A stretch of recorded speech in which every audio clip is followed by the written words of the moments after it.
Alors aujourd'hui, on est venu manifester et aussi se réunir pour pouvoir se connaître, bien entendu, mais on est surtout venu manifester contre cette coronafolie, contre cette dictature sanitaire actuellement. C'est quelque chose de complètement fou. Les pays, par exemple, qui n'ont pas confiné, comme la Suède, comme la Corée du Sud, comme par exemple aussi le Japon, ont les mêmes courbes par habitant que nous.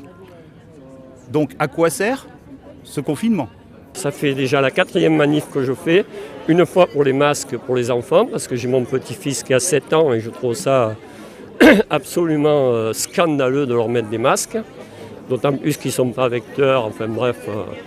Et j'ai manifesté aussi avec les commerçants. La première manif, là où il y a eu 4000 personnes à peu près, mais le problème c'est qu'ils ne bougent pas, quoi. À quoi servent ces mesures de privation de liberté covidiques ? Alors à quoi elles servent ? Bon, déjà, elles nous mettent un petit peu... elles nous empêchent justement de nous exprimer. Le fait de devoir rentrer chez soi, de ne pas pouvoir vivre normalement, vivre comme n'importe quelle personne devrait vivre, c'est quelque chose de fou. Ça muselle le peuple.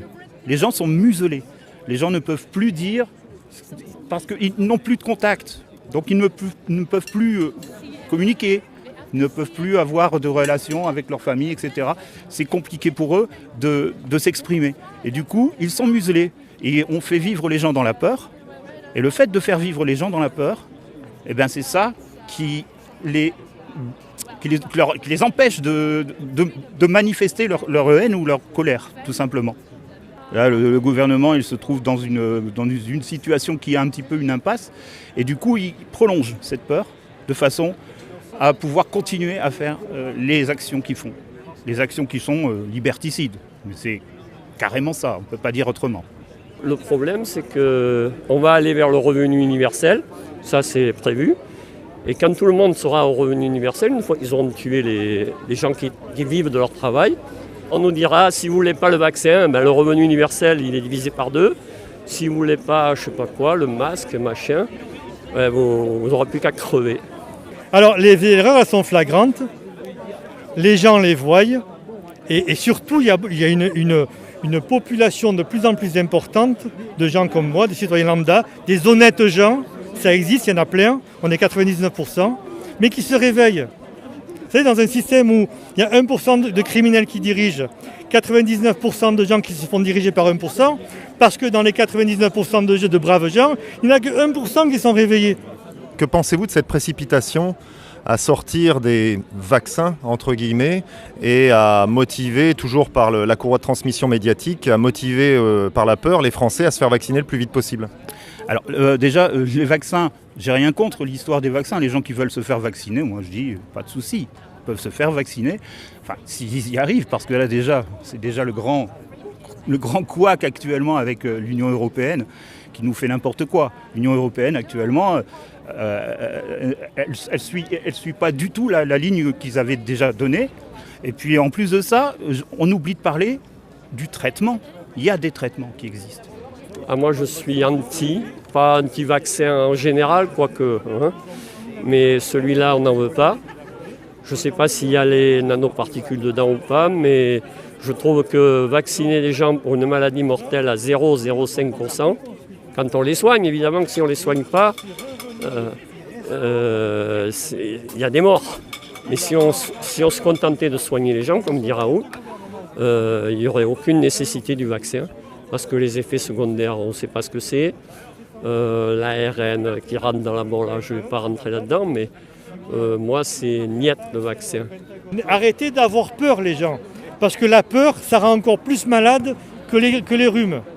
Si vous voulez avoir une bonne immunité, une bonne santé, mangez des fruits, des légumes, prenez des vitamines, de vitamine D, quelques trucs un peu qui renforcent l'immunité. Éteignez la télé pour ne plus avoir peur, voyez. Et là, vous aurez une bonne immunité. Déjà, le microbe, vous ne l'attraperez pas. Qu'est-ce que vous pouvez nous dire à propos du restaurateur, le seul à ma connaissance, le seul restaurateur niçois qui a eu le courage d'ouvrir et d'accueillir ses clients d'ailleurs qui l'ont soutenu avec bravoure? Oui, alors Christophe Dupopise, c'est bien de lui qu'on parle, que j'ai eu, enfin non, pas moi, c'est Florian qui l'a eu au téléphone, mais voilà, là il voulait venir au départ ici à la manifestation aujourd'hui, mais après il a dit non, je vais prendre un peu l'air parce que les 2 jours de... Est-ce qu'il s'est pris quand même 2 nuits de garde à vue pour cette ouverture? Oui, 2 nuits de garde à vue, c'est quand même assez énorme. Donc là, il se repose un peu, on va dire. Et bien sûr qu'on le soutient, évidemment qu'on le soutient. Est-ce que vous nous confirmez que contrairement à ce qu'a affirmé par exemple un journal comme Nice Matin, son cuisinier était en réalité bien en règle, mais simplement, lors du contrôle, il n'avait pas ses papiers? Est-ce que c'est exact? Alors pour l'instant, je n'ai pas l'information exacte, mais ça me paraît vrai. Moi, ça me paraît même logique, on va dire. Parce que franchement, si vous voulez ouvrir un restaurant comme ça, vous n'allez pas commencer à le faire avec des gens qui ne sont pas déclarés ou quoi que ce soit. Enfin, ça me paraît complètement aberrant. Ça, c'est encore une fois, je pense, de la manipulation.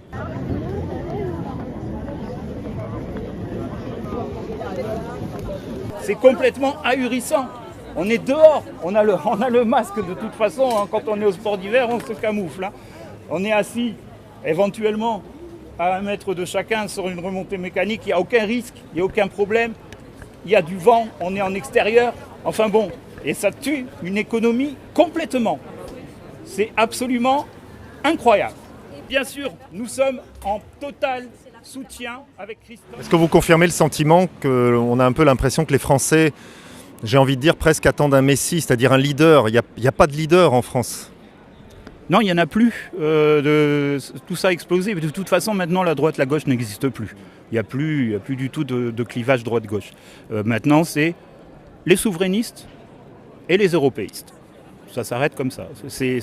La preuve en est avec le parti de Macron.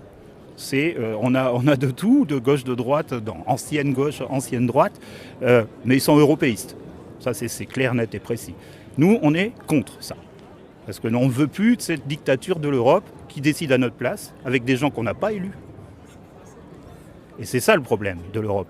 Et qui en plus de ça, est vraiment quand même pour l'Allemagne, il faut le dire. C'est l'Allemagne qui gouverne l'Europe. Et elle le fait pour eux, pour elle. Parce que l'Europe a été créée dans le sens où ça profite à l'Allemagne. Il faut le dire aussi. Il ne faut pas croire que les gens qui nous gouvernent sont des idiots. Ils sont tous sauf idiots. Ils sont des criminels. Et ces criminels, il faut les arrêter. Donc j'appelle la police, là. La police pas corrompue et les militaires pas corrompus, allez les chercher, amenez-les au tribunal. Les civils, ils sont prêts. On a monté un syndicat, on a monté un conseil national de transition, il est en place. On peut l'utiliser. Faites du bruit!